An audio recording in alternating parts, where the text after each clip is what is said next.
প্রিয় দর্শক, আসসালামু আলাইকুম। আপনাদের প্রীতি ও শুভেচ্ছা জানিয়ে শুরু করছি নতুন আজকের আরেকটি প্রতিবেদন। আপনারা দেখতে পাচ্ছেন আমাদের সামনে এক ফুটফুটে সুন্দরী পর্দাশীল বোন দাঁড়িয়ে আছে। আমরা আজকে বোনের বাস্তব জীবনের গল্পগুলো আপনাদের মধ্যে তুলে ধরবো। আসসালামু আলাইকুম আপু। ওয়ালাইকুম আসসালাম। ভালো আছেন আপু? জি, আলহামদুলিল্লাহ ভালো। নাম কি আপনার? সুমি। সুমি। নামটা তো অনেক সুন্দর। নামটা কে রাখছে আপনার? নামটা মামা রাখছে। মামা আছে? হ্যাঁ। মা বাবা আছে আপনার? বাবা-মা নেই, আমি মামার কাছে থাকি। আচ্ছা আচ্ছা। লেখাপড়া করছেন? হ্যাঁ, লেখাপড়া করছি। কোন পর্যন্ত লেখাপড়া করছেন? ইন্টার ফার্স্ট ইয়ার পর্যন্ত। মাশাআল্লাহ। নামাজ কালাম পড়েন? হ্যাঁ, ইনশাআল্লাহ পড়ি। আরবি পড়তে পারেন?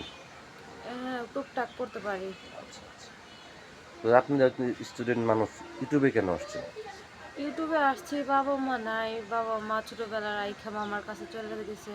মামা যতটুকু সামর্থ্য অনুযায়ী ছিল পড়ালেখা করাইলো, মানুষের মতো মানুষ করলো। ওনাদেরও বয়স হয়ে গেছে, ওনাদেরও সমস্যা। তাই নিজের একটু খারাপ লাগে, ওনাদের সংসার চালাইতে কষ্ট হয়।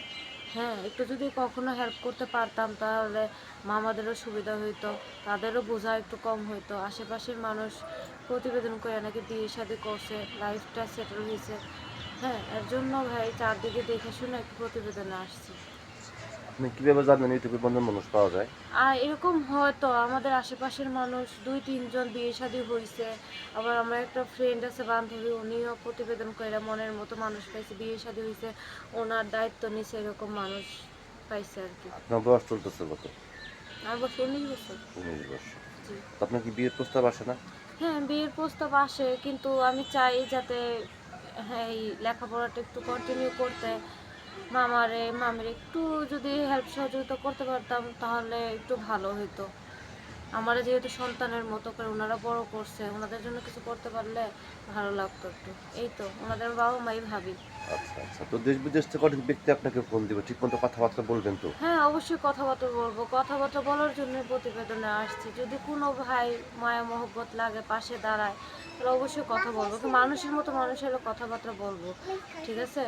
এখন কথা হইতেছে যে উনি যদি খারাপ মাইন্ডে কথা না বলে ভালো মাইন্ডে ফোন দেয়, সত্যি মন থেকে যদি আমার আপন করে নিতে চায় তাহলে আমি অবশ্যই কথা বলবো। আচ্ছা আচ্ছা। তো দেশ বিদেশ থেকে অনেক ব্যক্তি আছে ফোন দিয়ে বলতে পারে যে সুইটি আমি তোমাকে বিয়ে করতে চাই, বা আমার ওয়াইফ হ্যাঁ, মারা গেছে, ওরকমও যদি মানুষ বা হয়। আমার ওয়াইফ মারা গেছে, বা আমার সন্তান হয় না। হুম। এরকম অনেক পুরুষ আছে। এরকম অনেক পুরুষ যদি আপনাকে ফোন দিয়ে বলে, আপনি কি রাজি হবেন? ইনশাআল্লাহ যদি এরকম মানুষ হয় তাহলে তো অবশ্যই রাজি হব, যে আমার মনে দুঃখ কষ্টগুলো তার নিজের মতো করে নিবে। তার আর আমার সিদ্ধান্ত যদি কিছু আগানো যায় তাহলে অবশ্যই রাজি হব ইনশাআল্লাহ। আপনার কি ইমো নাম্বার আছে? আমার ইমো নাম্বার নেই, মিথ্যা বলে লাভ নেই। আমি আমার অনেক কষ্ট করেই লেখাপড়া চালাইছি, আর ইমো মোবাইল তো ছিল আমার মামির, ওইটা দিয়ে এই কথা বলতাম নানির সাথে এমনি, আর এমনি আমার ফোন নেই। এখন যদি কোনো ব্যক্তি আপনাকে ভালোবাসেন ফোন কিনে দেয়, বা আপনার এই চাঁদ মুখটা দেখতে চায়, আপনি কি দেখাবেন? ইনশাআল্লাহ অবশ্যই দেখাবো ভাই। যদি খারাপ মাইন্ডে আমাকে ফোন না দেয়, ভালো মাইন্ডে ফোন দেয়, অবশ্যই আমি কথা বলবো। তো প্রিয় দর্শক, এই সুমি আপুর সারা কথাগুলো জীবনের জন্য। শুনলেন। সুমি আপু গৃহস্থ ঘরের মেয়ে, একটা স্টুডেন্ট মানুষ, মা বাবা হারা, একেবারে ইয়েতিম। যদি কোনো ব্যক্তি আপুকে ভালোবেসে কাছে পেতে চান, বা আপুর সাথে যোগাযোগ করতে চান, বা আপুর এই চাঁদ মুখটা দেখতে চান, আপুর নাম্বারটি হচ্ছে 01765327337 নাম্বারটা আমি আবারও বলছি, 01765327374। এই নাম্বারে যোগাযোগ করতে পারবেন।